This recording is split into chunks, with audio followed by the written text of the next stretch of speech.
Bodoland इउनिभार्सिटिनि vice चेन्सेलरखौ लानानै एबसुआ खनले खनले खुद्रिसारदों। मिरु एबसुनि बिथोनजों दाब दाब जिल्लायाव बड'लेण्ड इउनिभार्सिटिनि भाइस चेन्सेलर लाइस्टाम लाडु सिंहखौ होखारनांगौनि थाखाय 1 घन्टा खुद्रिसारनायखौ जों नुनो मोन्दों। दिनैबो मिरु एबसुनि बिथोनजों बाक्सा जिल्ला एबसु सीके दख'रा एबसु आरो राबां दख'रा एबसुनि बानजायनायाव सिमला पुलिस थानानि सिङाव थानाय कख्लाबारि साफागुरि फरायसालिमानि लांगोनायाव 1 घन्टा खुद्रिसारनायखौ नुनो मोन्दों। बाक्सा जिल्ला एबसुनि लोगो आफादगिरि भारत बर' बिथाङा फोरमायनाय बायदिब्ला जेब्लासिम बड'लेण्ड इउनिभार्सिटिनि भाइस चेन्सेलरखौ बोखारनो हाया अब्लासिम खुद्रिसारबाय थागोन होनना फोरमायो।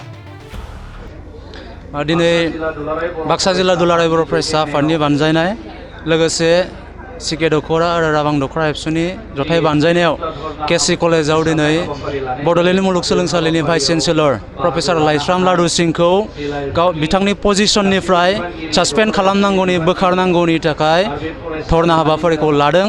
दिनै बाक्सा जिल्ला एबसुआ बिटिआरनि सिङाव थानाय जिखिनि एफिलिएटेड कलेजफोर थामहिनबा जोंनि बाक्सा जिल्लानि सिङाव थानाय जिखिनि एफिलिएटेड कलेजफोर 9 कलेजफोर दङ। दा बे 9 कलेजफोराव दिनैहाय बाक्सा जिल्ला एबसु आरो दख'रा एबसुनि बानजायनायाव बे हाबाफारिया जादों।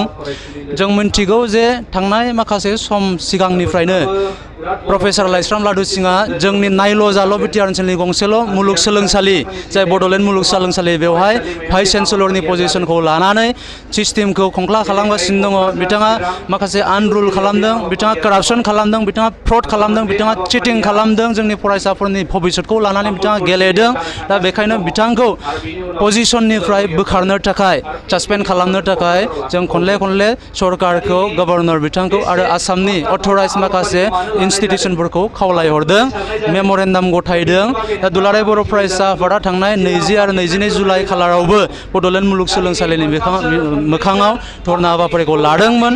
बेनि उनावहाय थांनाय 17 आगस्ट खालारावबो गुवाहाटियाव लादोंमोन आरो थांनाय साननै सिगाङाव क'क्राझार जिल्ला एबसु आरो चिरां जिल्ला एबसुआ बे हाबाफारिखौ लादों। दिनै बाक्सा जिल्ला एबसुआ लादों, गाबोन समफोर उदालगुरि जिल्ला एबसुआ लागोन। बेबायदिनो गुबुन जिल्लाफोरा बे हाबाफारिखौ लागोन। थांखिया बेनो vice chancellor professor Laishram laddu सिंहखौ बिथांनि पजिशननिफ्राय बोखारनांगौ थाबैनो आरो जोंनि जि फरायसाफोरनि फिउचार, फरायसाफोरनि केरियार दानांगौनि बाथ्रा, जोंनि फरायसाफोरखौ हिउमेन रिसर्स बा सुबुं फुंखा दाफुंनांगौनि थाखाय जिखिनि इनिशिएटिभ लानांगौ बा जिखिनि खाबुफोरखौ मोननांगौ बे खाबुफोरखौ थाबैनो जोंनो होनो थाखाय जोङो खावलायहरदों। मानोना दिनै डिप्राइभ जागासिनो दङ। जोंनि फरायसाफोरा थि समाव रिजाल्ट मोनैनि थाखाय माखासे बुहुम फरायसालिफोराव दिनै एडमिसन मोननो हायाखै। जोंनि फरायसाफोरा थि समाव मार्कशिट मोनैनि थाखाय दिनै जोंनि फरायसाफोरा माखासे खाबुफोरखौ लानो हायाखै। दिनै एग्जामनि बाथ्रा फैदों, एग्जामा दिनै थि समाव कन्डाक्ट जायाखै। दिनै सेमिस्टार सिस्टेमाव दिनैहाय जों नुबाय निउ नेशनेल एडुकेसन पलिसि दिनै इमप्लिमेन्ट जानो थांगासिनो दङ। नैबे समावहाय दिनै टेक्सट बुकनि आंखाला जोंनि फरायसाफोरखौ सोलोंथाइ लानायाव माखासे गाज्रि गोहोम खोख्लैगोन। मानोना टेक्सट बुक्स गैयालासिनो, रिसर्स गैयालासिनो रावबो फरायसाया गोजौ सोलोंथाइखौ लानो हाया।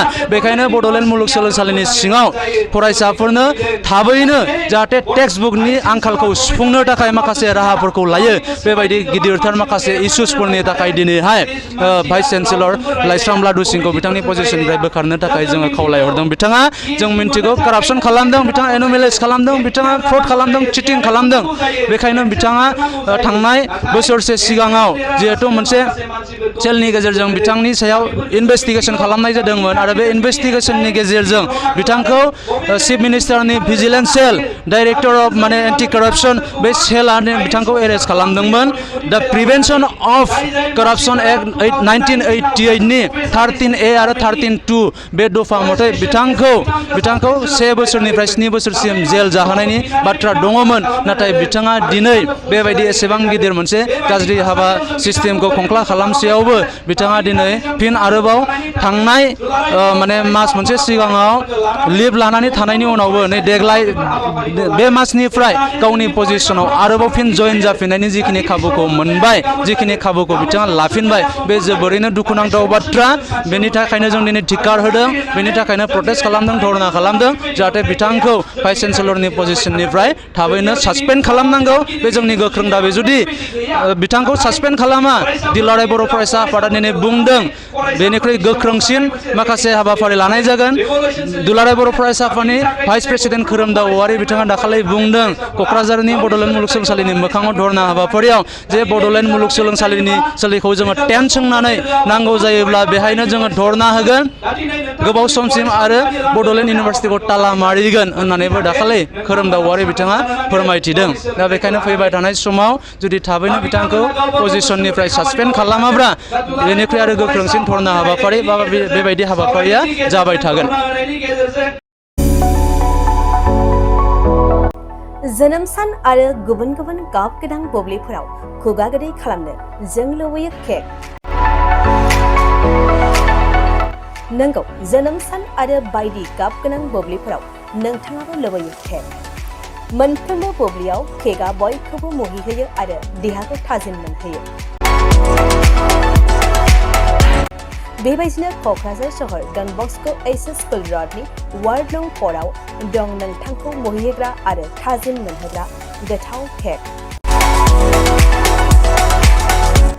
गोथार जोनोम सान फालिनाय बायदि गाब गोनां बुब्लिफोराव खुगा गोदै खालामनो नोंथाङा लांफैनो हागोन क'क्राझारनि बेकारि एन्ड कनफेक्शनारि रेस्टुरेन्टआव गोरबो सोलेर थाजिम मोनहोग्रा मेजेरनाय गोथाव केक।